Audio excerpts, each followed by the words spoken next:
पुढची बातमी पाहूयात। वारंवार पोलीस तक्रारी करून त्रास दिल्याच्या रागातून कोल्हापूर जिल्ह्यातील रांगोळी ग्रामपंचायतीचे सदस्य लखन बेनाडे यांची अपहरण करून हत्या करण्यात आली। संकेश्वर या ठिकाणी नेऊन लखनला अतिशय क्रूरतेने मारण्यात आलं। त्यांचे हात आणि पाय तसंच शीर देखील धडापासून वेगळं करण्यात आलं। शरीराचे हे तुकडे पोत्यात भरून हिरण्यकेशी नदीत फेकल्याची कबुली संशयितांनी दिली। या प्रकरणी कोल्हापूर स्थानिक गुन्हे अन्वेषण शाखेने 4 जणांना अटक केली आहे। विशाल घस्ते, लक्ष्मी घस्ते, आकाश घस्ते आणि संस्कार सावर्डे अशी या चौघांची नावे आहेत। 10 तारखेला रात्री 9 वाजण्याच्या सुमारास लखन बेनाडे याला कोल्हापूरच्या शाहू टोलनाक्यापासून जबरदस्तीने गाडीत घालून तिथून संकेश्वरला नेण्यात आलं आणि त्याच ठिकाणी लखन बेनाडे याची हत्या करण्यात आली।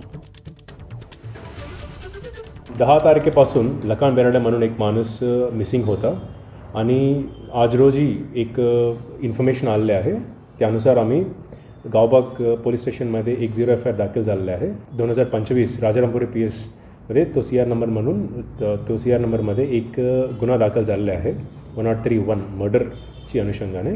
आता 5 आरोपी जे आहे विशाल घस्ते, आकाश घस्ते, संस्कार सावर्डे, अजित चुडेकर आणि लक्ष्मी घस्ते सगळे 5 आरोपी आमच्या ताब्यातमध्ये आहे आणि पुढचे तपास चालू आहे। आणि यासोबतच या बुलेटिनमध्ये वेळ झाली इथेच थांबण्याची। ताज्या घडामोडींसाठी पाहत रहा ABP।